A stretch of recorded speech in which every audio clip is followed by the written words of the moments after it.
Bem, meus amados irmãos, vamos neste momento dar início ao nosso culto, neste domingo, dia 5 de abril de 2020. Vamos começar com o texto da Escritura, vamos encher o nosso coração com a porção da Palavra de Deus. O Salmo 93.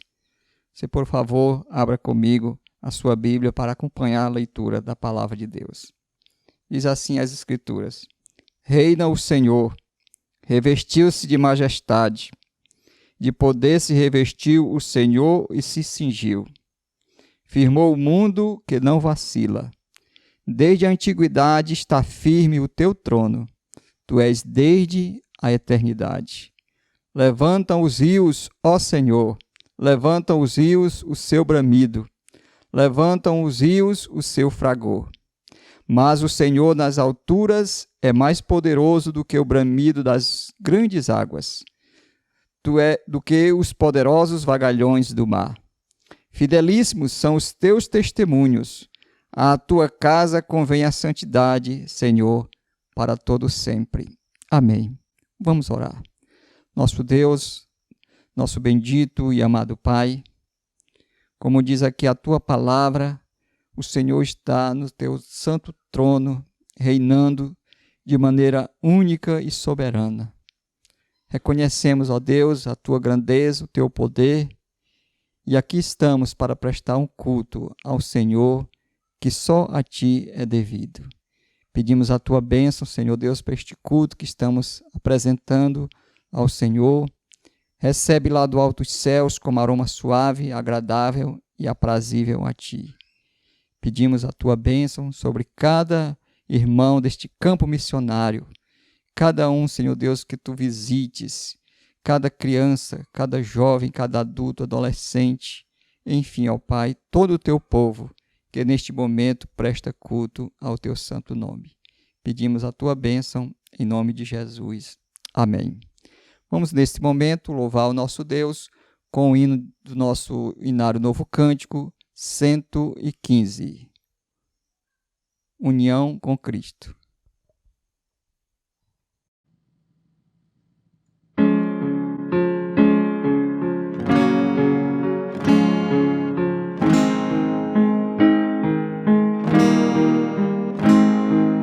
Com Cristo unido na morte da cruz, eu gozo as bênçãos do reino da luz, cheio da graça que ali corre a flores, cada momento com Cristo Jesus, cada momento me guia ao Senhor, cada momento dispensa favor, sua presença me outorga vigor, cada momento sou teu, ó Senhor. Com Cristo unido na luta moral, resisto ao erro, ao pecado fatal, bem ao terreno a bandeira real, cada momento mais firme e leal, cada momento me guia ao Senhor, cada momento dispensa favor, sua presença me outorga vigor, cada momento sou teu, ó Senhor. Com Cristo unido na ressurreição, eu já desfruto eterna redenção, nele jamais esperamos em vão, cada momento concede perdão, cada momento me guia ao Senhor, cada momento dispensa favor, sua presença me outorga vigor, cada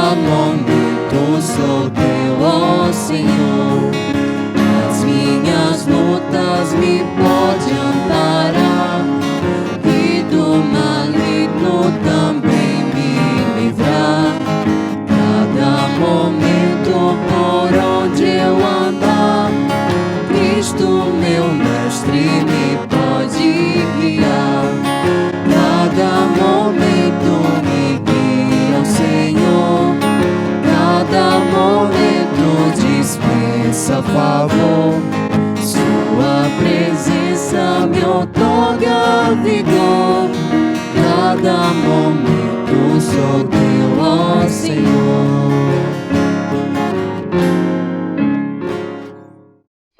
Vamos, neste momento, irmãos, fazer agora uma leitura alternada da Palavra de Deus, leitura devocional do nosso culto, que se encontra lá no Evangelho segundo escreveu Mateus, no capítulo 24, nos versos 32 a 44. Por favor, abra sua Bíblia e acompanhe aí conosco o texto citado. Mateus 24, 32 a 44. Diz assim a palavra do Senhor. Aprendei, pois, a parábola da figueira. Quando já os seus ramos se renovam e as folhas brotam, sabei que está próximo o verão. Assim também vós, quando virdes todas estas coisas, sabei que está próximo às portas. Em verdade vos digo que não passará esta geração sem que tudo isto aconteça. Passará o céu e a terra, porém as minhas palavras não passarão. Mas a respeito daquele dia e hora ninguém sabe, nem os anjos dos céus, nem o Filho, senão o Pai. Pois assim como nos dias de Noé, também será a vinda do Filho do Homem. Porquanto, assim como nos dias anteriores ao dilúvio, comiam e bebiam, casavam e davam-se em casamento, até ao dia em que Noé entrou na arca. E não o perceberam, senão quando veio o dilúvio e os levou a todos. Assim será também a vinda do Filho do Homem. Então 2 estarão no campo, um será tomado e deixado o outro. 2 estarão trabalhando no moinho, uma será tomada e deixada a outra. Portanto, vigiai, porque não sabeis em que dia vem o vosso Senhor. Mas considerai isto: se o pai de família soubesse a que hora viria o ladrão, vigiaria e não deixaria que fosse arrombada a sua casa. Por isso, ficai também vós apercebidos, porque à hora em que não cuidais, o Filho do Homem virá. Que Deus abençoe a sua palavra em nossos corações. Façamos mais uma oração. Nosso Deus, bendito e amado Pai, nós acabamos de ler a Tua palavra que é fiel, que é verdadeira. Os Teus testemunhos, diz a Tua palavra, são fidelíssimos, porque elas procedem de um Deus fiel e verdadeiro. E a Tua palavra, Senhor, nos diz, o Teu próprio Filho nos diz, que um dia Ele virá de uma maneira inesperada, virá de uma maneira que, como o ladrão vem arrombar as casas das pessoas à noite, assim de uma maneira repentina, inesperada, virá também o nosso Senhor. Ó Pai, pedimos que Tu nos ajude a ficarmos vigilantes, aguardando ansiosamente a volta do Teu amado Filho. Nos ajuda a nos prepararmos, vivendo uma vida íntegra, uma vida de santidade, uma vida que seja agradável a Ti. Pedimos a Tua bênção, em nome de Jesus. Amém. Vamos louvar o nosso Deus agora com o hino Alto Preço. Cântico espiritual, na verdade. Alto Preço.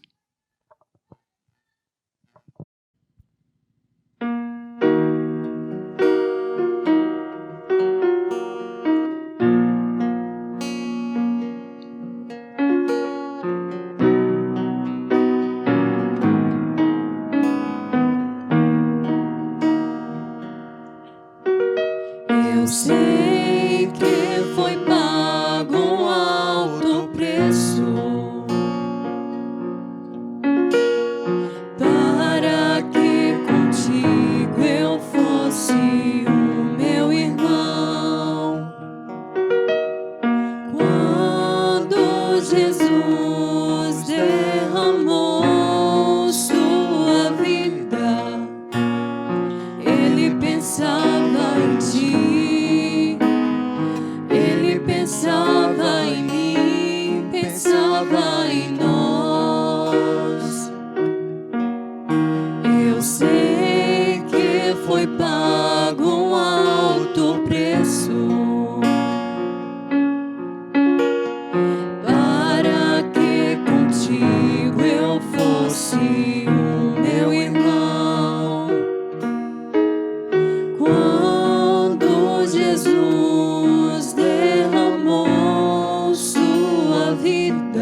Espírito Santo, nós proclamamos aqui que pagaremos o preço de sermos um só coração no Senhor.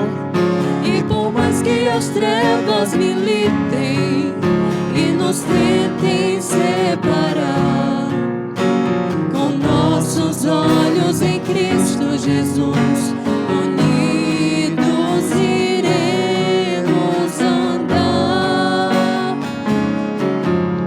E na força do Espírito Santo, nós proclamamos aqui que pagaremos o preço de sermos um só coração no Senhor. E por mais que as trevas militem e nos tentem separar, com nossos olhos em Cristo Jesus, unidos iremos andar. Unidos iremos andar. Unidos iremos andar.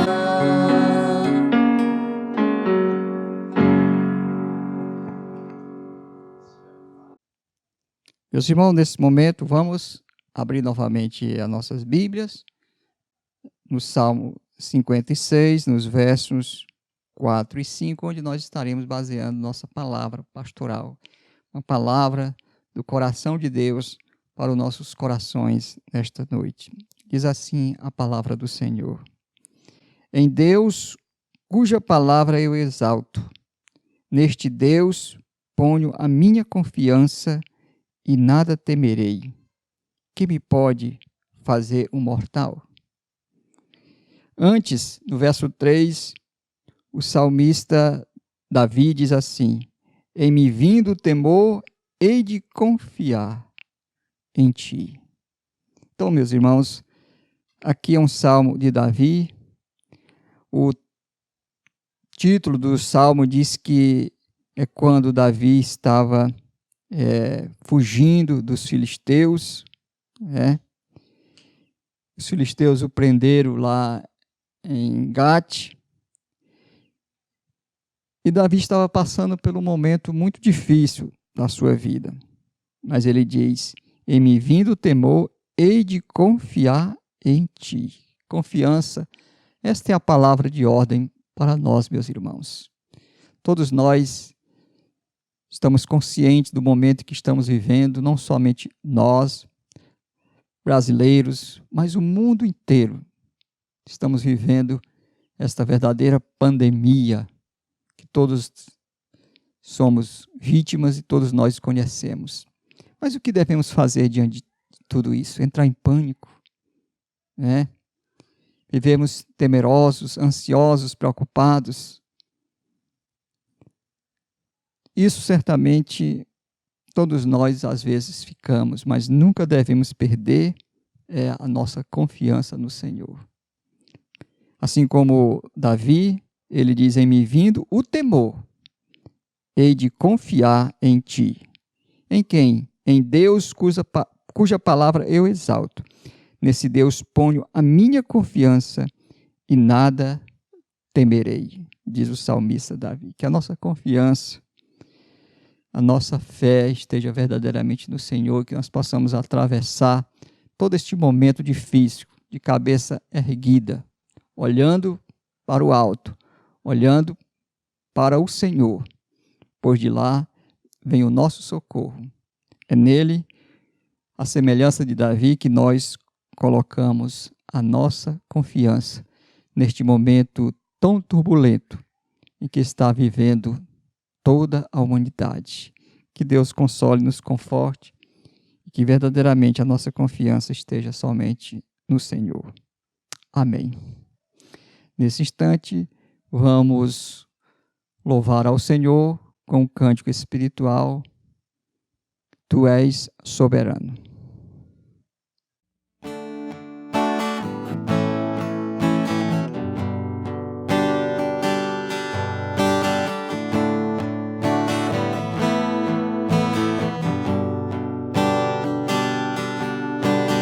Tu és soberano sobre a terra, sobre os céus, tu és Senhor absoluto.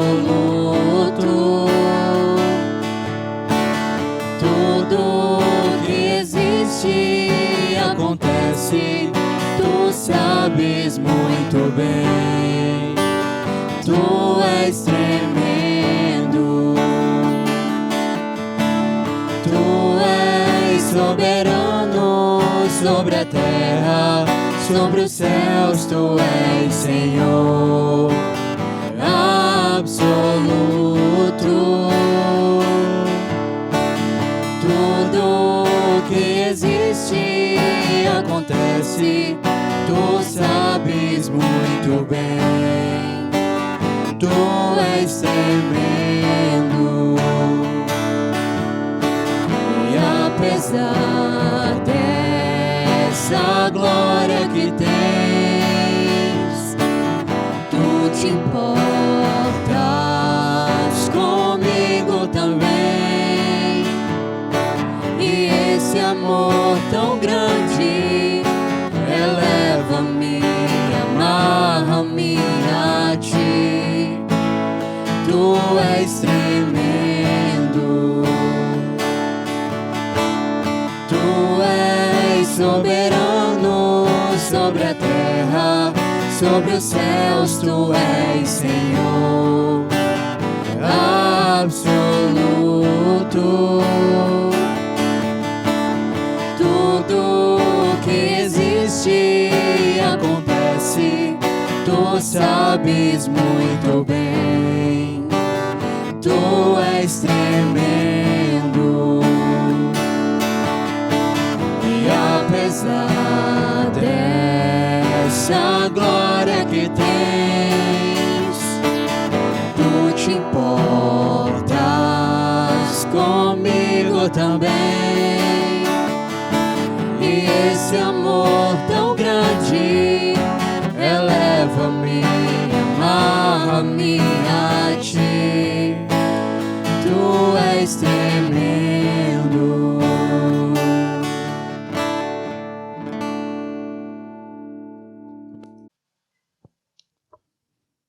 Meus amados irmãos, nesse momento, vamos fazer uma leitura da Palavra de Deus, onde nós estaremos depois baseando a nossa meditação, extraindo lições preciosas desse texto. O texto se encontra lá na segunda epístola de Pedro, no capítulo 3, nos versos de 1 a 13. Acompanhe em suas Bíblias o texto citado, 2 Pedro, capítulo 3, versículos de 1 a 13. Diz assim a palavra do nosso Deus. Amados, esta é agora a segunda epístola que vos escrevo. Em ambas procuro despertar com lembranças a vossa mente esclarecida, para que vos recordeis das palavras que anteriormente foram ditas pelos santos profetas, bem como do mandamento do Senhor e Salvador, ensinado pelos vossos apóstolos. Tendo em conta, antes de tudo, que nos últimos dias virão escarnecedores com seus escárnios, andando segundo as suas próprias paixões, e dizendo: onde está a promessa da sua vinda? Porque desde que os pais dormiram, todas as coisas permanecem como desde o princípio da criação. Porque deliberadamente esquece que de longo tempo houve céus, bem como terra, a qual surgiu da água e através da água pela palavra de Deus, pela qual veio a perecer o mundo daquele tempo afogado em água. Ora, os céus que agora existem e a terra pela mesma palavra têm sido entesourados para fogo, estando reservados para o dia do juízo e destruição dos homens ímpios. Há, todavia, uma coisa, amados, que não devieis esquecer, que para o Senhor um dia é como 1000 anos, e 1000 anos como um dia. Não retarda o Senhor a sua promessa, como alguns a julgam demorada. Pelo contrário, Ele é longânimo para convosco, não querendo que nenhum pereça, senão que todos cheguem ao arrependimento. Virá, entretanto, como ladrão o dia do Senhor, no qual os céus passarão com estrepitoso estrondo, e os elementos se desfarão abrasados. Também a terra e as obras que nela existem serão atingidas. E visto que todas estas coisas hão de ser assim desfeitas, deveis ser tais como os que vivem em santo procedimento e piedade, esperando e apressando a vinda do dia de Deus, por causa do qual os céus incendiados serão desfeitos e os elementos abrasados se derreterão. Nós, porém, segundo a sua promessa, esperamos novos céus e nova terra, nos quais habita a justiça. Que Deus aplique a sua palavra no nosso coração.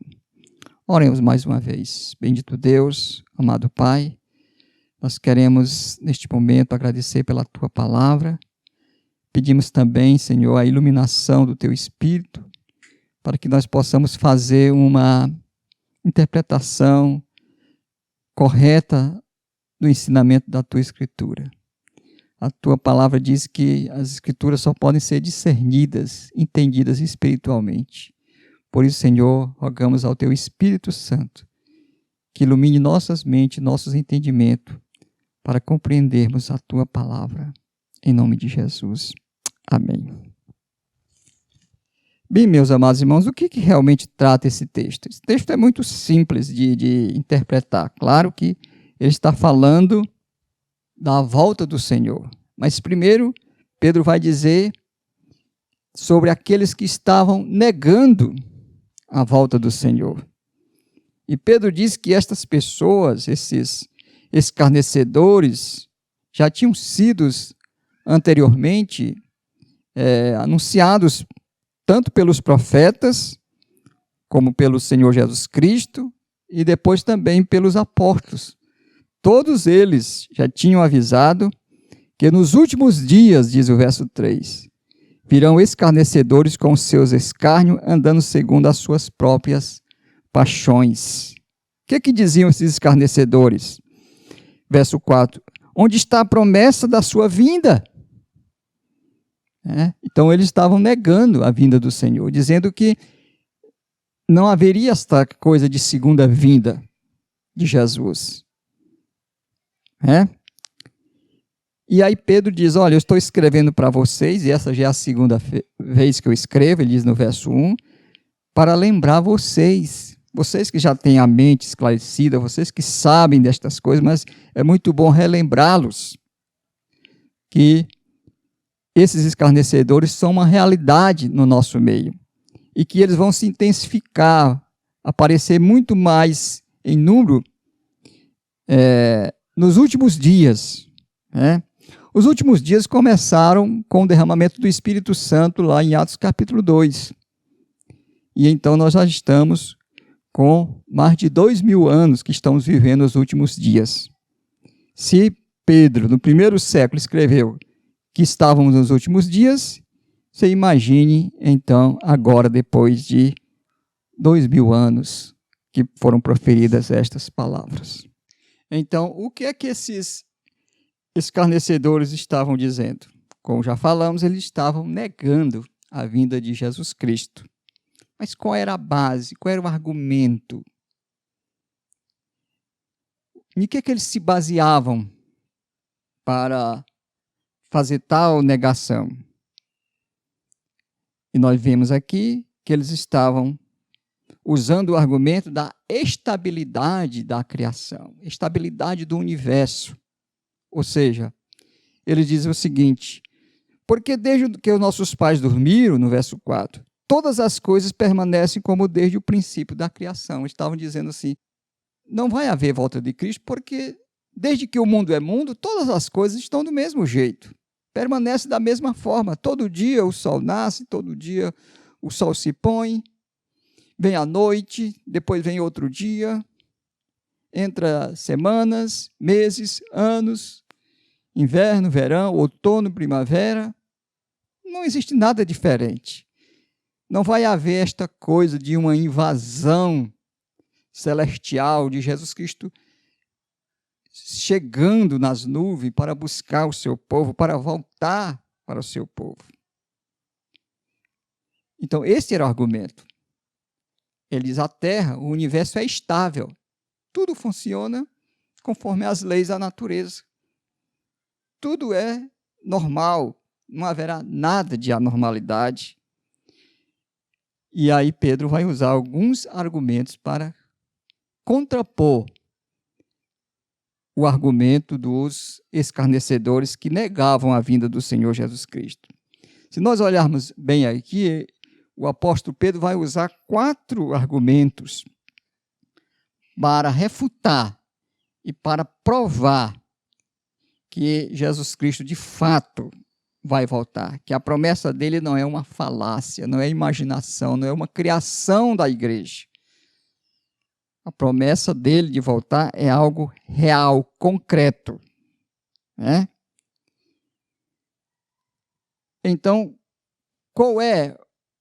quais são os argumentos do apóstolo Pedro? Primeiro, o argumento baseado na história. Verso 5 até o verso 7, o apóstolo Pedro vai dizer isso claramente. Eles olham a história. O que vocês estão dizendo é completamente errado. Se vocês olharem bem a história, vocês vão ver que este mundo não é tão estável assim. Algo já aconteceu que tirou toda a estabilidade deste mundo e vocês precisam entender o que foi. Verso 5, Pedro diz assim, o apóstolo Pedro, porque deliberadamente, ou seja, de maneira propositada, esquece que de longo tempo houve céus bem como terra, a qual surgiu da água e através da água pela palavra de Deus, pela qual veio a perecer o mundo daquele tempo afogado em água. Então Pedro diz, olha, um dia este mundo já foi destruído pelas águas do dilúvio. Então este mundo não é estável como vocês pensam. Este mundo, um dia já veio a perecer pelas águas do dilúvio. Ele está falando do episódio do dilúvio, quando Deus resolveu destruir a humanidade, lá no capítulo 6 de Gênesis, logo bem no início da história. A Bíblia diz que o coração do homem estava completamente corrupto, que era mal todos os desígnios do seu coração, então Deus resolveu acabar com a população do mundo daquela época, daquele tempo, salvando apenas Noé e a sua família, mandando que ele construísse uma arca. Noé então construiu a arca, o dilúvio veio, destruiu a todos, e apenas Noé e sua família foram salvos. Então o que Pedro está querendo dizer é o seguinte, esse argumento é falho. Por quê? Porque Deus, na hora que ele quiser intervir no mundo que ele mesmo criou, nas leis que ele mesmo criou, ele vai intervir. Ele vai fazer alguma coisa.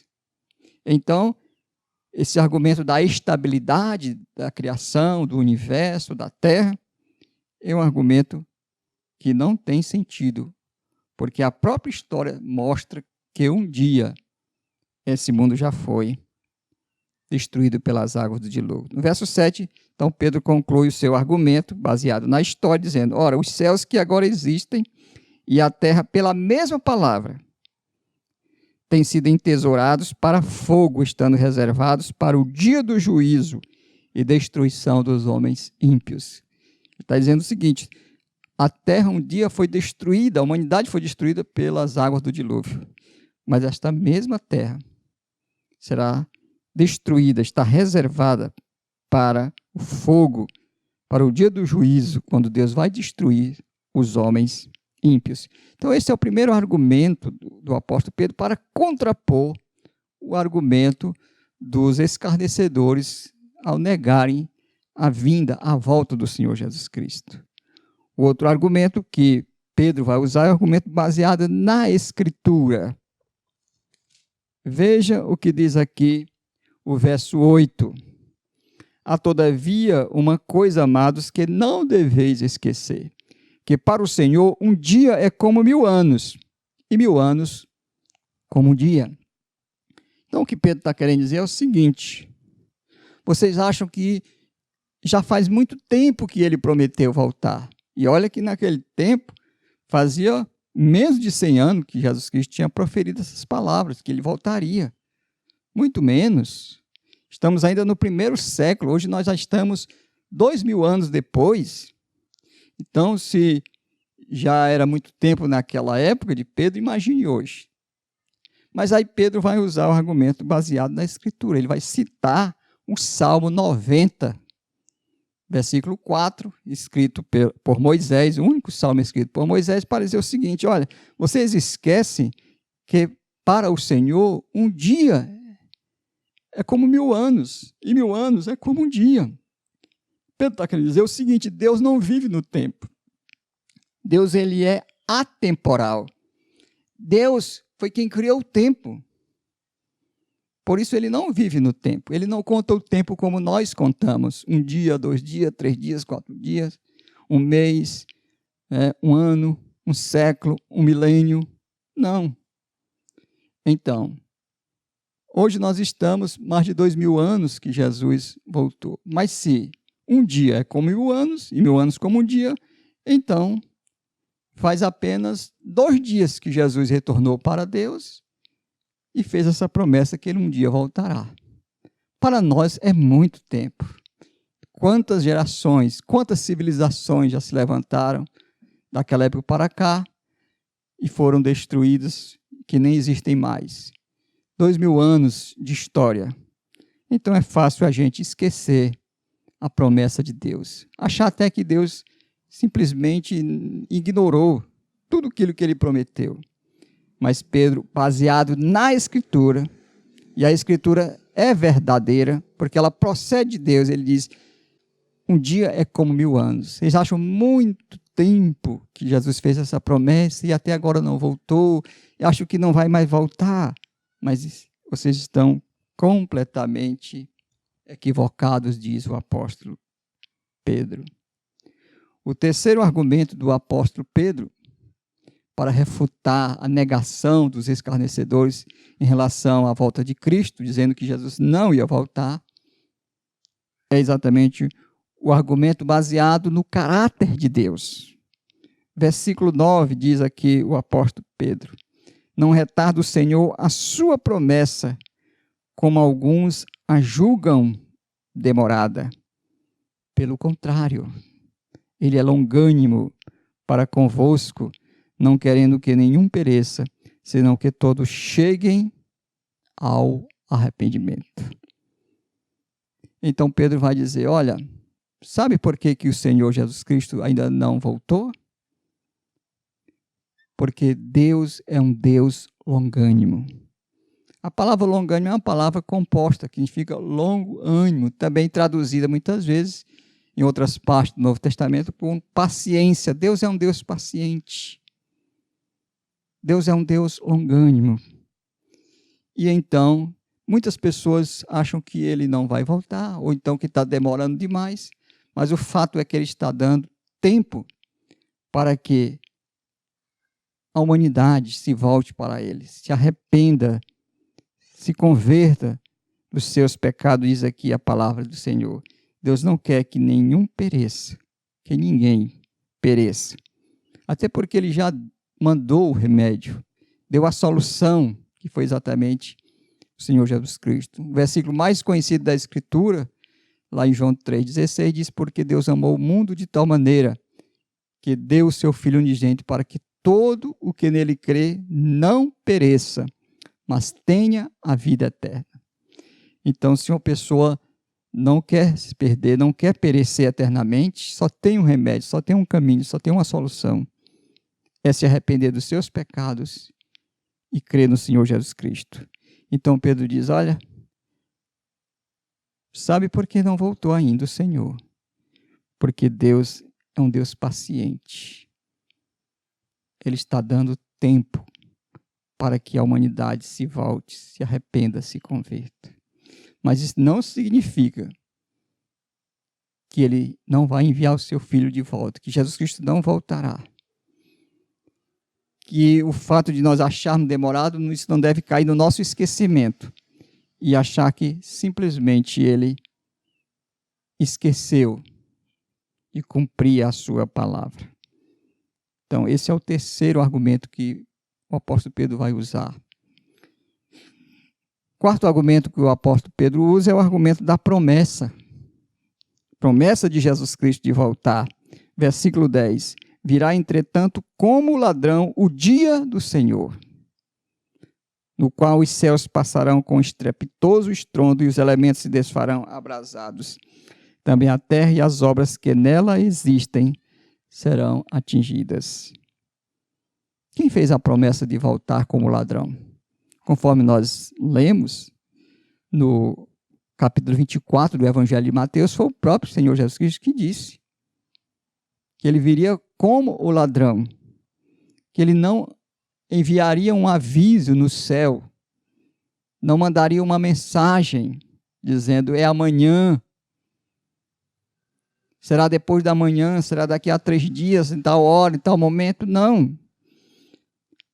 A promessa dele voltar é certa, é fiel, é verdadeira, mas a hora, o dia, ninguém sabe. Mas ele virá como ladrão. Como é que vem o ladrão? Como é que ele arromba uma casa? Ele manda um aviso? Não, ele vem de maneira inesperada.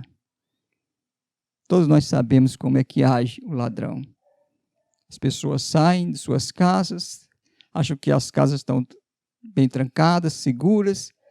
Quando chegam, muitas vezes tem uma surpresa enorme, né? O ladrão chegou e levou tudo, veio de uma maneira inesperada. Jesus Cristo usou essa analogia do ladrão, essa metáfora do ladrão, não é para dizer que ele vai vir como ladrão para roubar, não. É que ele vem de uma maneira que ninguém vai estar esperando, no momento em que ninguém vai estar aguardando. Esta é a promessa. O apóstolo Paulo também falou desta mesma forma, lá em 1 Tessalonicenses capítulo 5, no verso 2, falando também que Jesus Cristo viria como o ladrão. Então, o que cabe a nós é vigiarmos, estarmos apercebidos, porque o dia em que nós menos esperar, o Senhor Jesus Cristo vai voltar. Muito bem, esses são argumentos do apóstolo Pedro, argumento baseado na história, recapitulando aqui, versículos 5 a 7, o argumento baseado na Escritura, verso 8, baseado no caráter de Deus, verso 9, o argumento baseado na promessa de Jesus Cristo, né? Que ele vai voltar. Muito bem, se Jesus Cristo vai voltar, como é que nós devemos ver? Como deve proceder a igreja nesse intervalo da sua ida para o céu e da sua volta para buscar a sua igreja? Como essa igreja deve se comportar? Então, Pedro vai dizer de 2 formas, vivendo uma vida ética, moralmente, e também uma vida de evangelização. Primeiro diz, verso 11, visto que todas estas coisas hão de ser assim, desfeitas, está falando exatamente do céu, da terra, que vão ser desfeitas, vão ser destruídos, diz aqui a palavra de Deus, deveis ser tais como os que vivem em santo procedimento e piedade, vivem de uma maneira santa e de uma maneira piedosa. Né? Ou seja, a maneira como nós aguardamos a vinda do Senhor não é de uma maneira relaxada, de uma maneira displicente, irresponsável, descompromissada, uma vida carnal. Porque Jesus Cristo não vai mandar um aviso dizendo a hora e o dia. Então a gente não pode dizer, então é amanhã, então eu vou voltar, agora eu vou me consagrar, vou me reconciliar, vou buscar a Deus de maneira mais intensa. É por isso que ele não mandou aviso. Então Pedro disse que nós devemos viver uma vida de piedade e uma vida de santo procedimento. Depois, Pedro diz que outra maneira de nós aguardarmos o Senhor, que a sua promessa é infalível, é levando a palavra de Deus para aqueles que ainda não a conhecem. Verso 12, ele diz assim, esperando e apressando a vinda do dia de Deus, no qual, por causa do qual os céus incendiados serão desfeitos e os elementos abrasados se derreterão. Como é que nós podemos apressar a vinda do dia de Deus? Como podemos apressar? Em que sentido o povo de Deus pode apressar a vinda do Senhor Jesus Cristo? Se nós olharmos bem, meus irmãos, só existe uma forma, uma maneira, que é levando o Evangelho para aquelas pessoas que ainda não o conhecem, para que o número dos eleitos sejam completos. E assim Jesus Cristo vai voltar.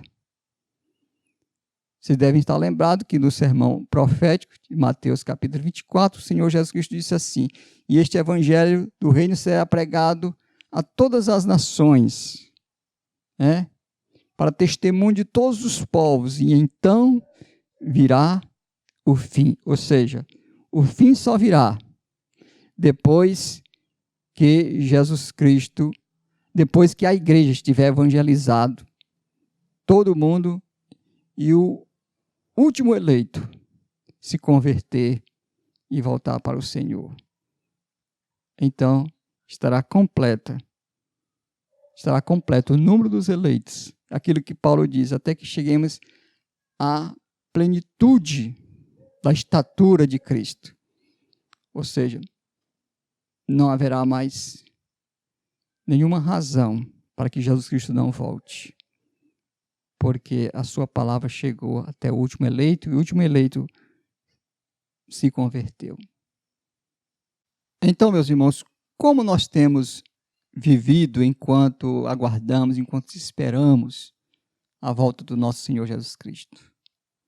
Temos vivido uma vida de piedade, temos procedido de maneira santa, como disse Pedro, temos falado de Cristo para aqueles que ainda não o conhecem, temos levado o nome de Jesus para as pessoas que ainda não se renderam ao Senhor, porque só existem essas duas maneiras de nós aguardarmos o Senhor: vivendo uma vida de piedade, santo procedimento e uma vida de evangelização, levando a palavra de Deus. E no verso 13, o apóstolo Pedro então conclui seus argumentos dizendo o seguinte: nós, porém, nós quem? Nós, os crentes, nós que cremos na promessa, nós que não escarnecemos do Senhor, nós que não duvidamos da sua palavra, nós que aguardamos o Senhor Jesus, nós, porém, segundo a sua promessa, esperamos novos céus e nova terra, nos quais habita a justiça. Mas onde está essa promessa? Onde está essa promessa que nos garante que haverá novos céus e nova terra? Se você olhar bem na sua Bíblia, a nota de rodapé vai dizer onde está essa passagem. Lá no livro de Isaías, capítulo 65, verso 17, no capítulo 66, verso 22, e lá em Apocalipse, nós vimos, então, a consumação destas passagens, destas promessas. Apocalipse capítulo 21, verso 1, vai dizer que então haverá novos céus e nova terra.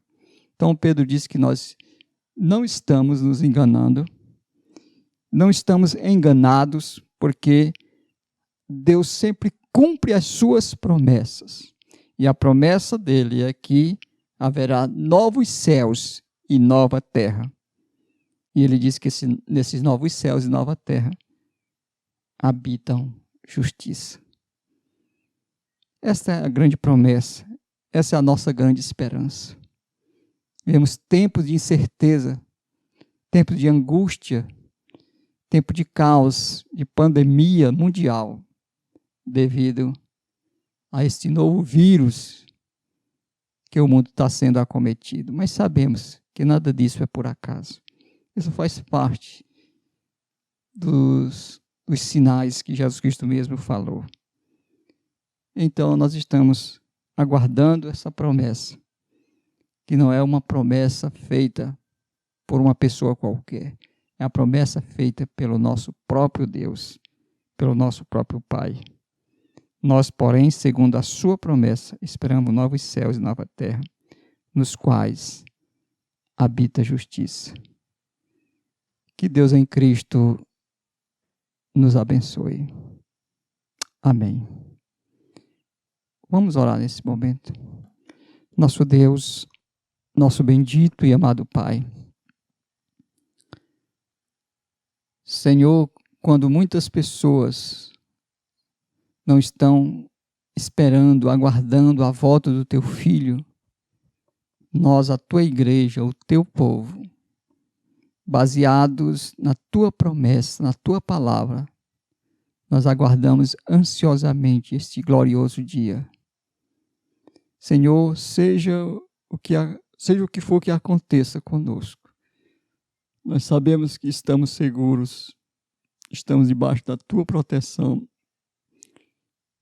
e que tudo que passarmos aqui, Senhor Deus, um dia seremos recompensados quando Teu Filho amado Jesus Cristo voltar. Tranquiliza nosso coração, concede paz a nossos corações, em saber que o mundo pode escarnecer do Teu Filho, pode escarnecer da Tua palavra, da Tua promessa, e pode até dizer que Jesus Cristo nunca vai voltar. Mas Ele prometeu, e a Tua promessa é verdadeira. Acalma nossos corações nesses dias difíceis, incertezas, turbulência, mas nós temos uma certeza, nós temos uma garantia, nós temos uma segurança, que a Tua palavra se cumprirá e a Tua promessa chegará a cada um de nós. Em nome de Jesus. Amém. Neste momento, meus irmãos, vamos louvar o nosso Deus com o hino do nosso Inário Novo Cântico, hino de número 71, Perdão.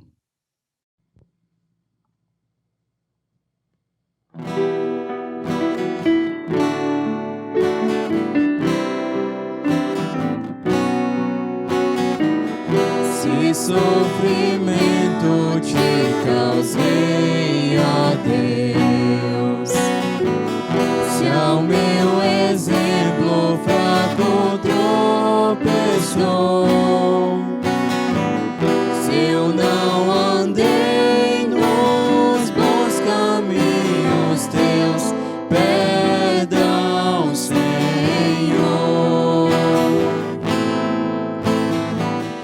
Se vão e fútil foi o meu falar, se amor ao meu irmão não demonstrei, se ao sofredor eu não quis ajudar, perdão, Senhor.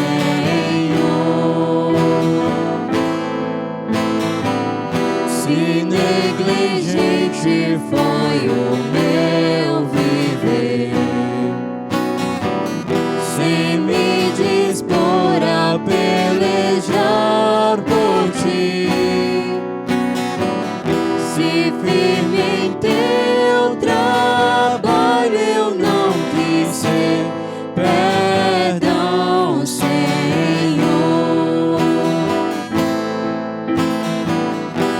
Escuta, ó Deus, a minha oração e vem livrar-me do pecado vil. Renova este pobre coração. Amém, Senhor.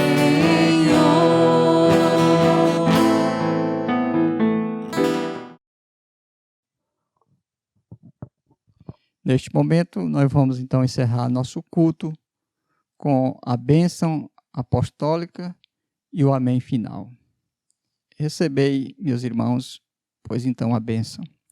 Que a graça do nosso Senhor e Salvador Jesus Cristo, e que o amor de Deus, o nosso Pai, e que a comunhão, o poder, e que as doces consolações do Espírito Santo repouse sobre esta igreja e sobre todo o povo de Deus, desde agora e para todos sempre.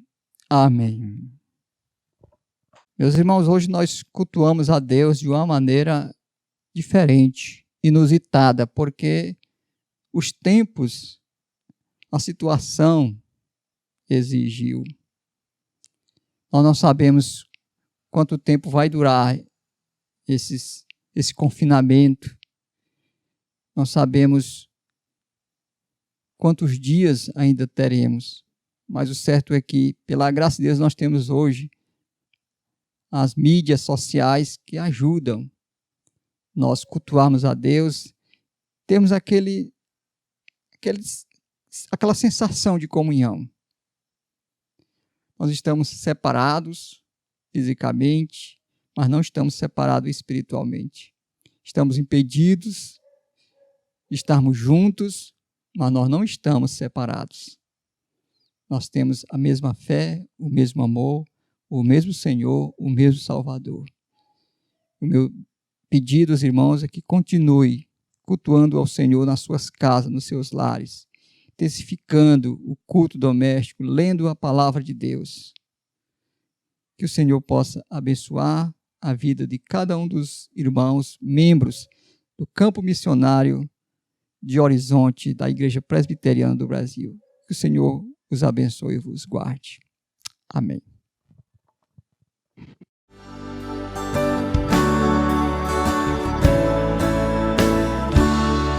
A Deus demos glória por seu grande amor, o Filho bendito por nós todos deu, e graça concede ao mais vil pecador, abrindo-lhe a porta de entrada no céu.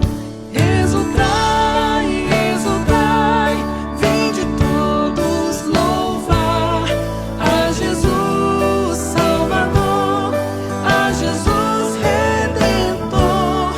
A Deus demos glória por quanto do céu seu Filho bendito por nós todos deu.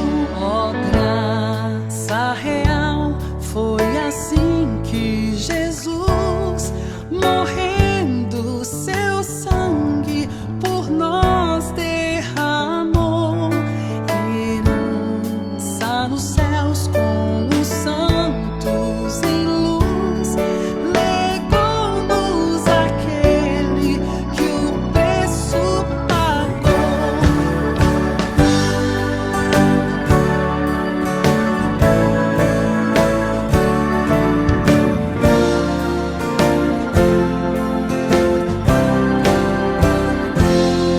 Tal prova de amor nos persuade a confiar nos merecimentos do Filho de Deus, e quem a Jesus pela fé se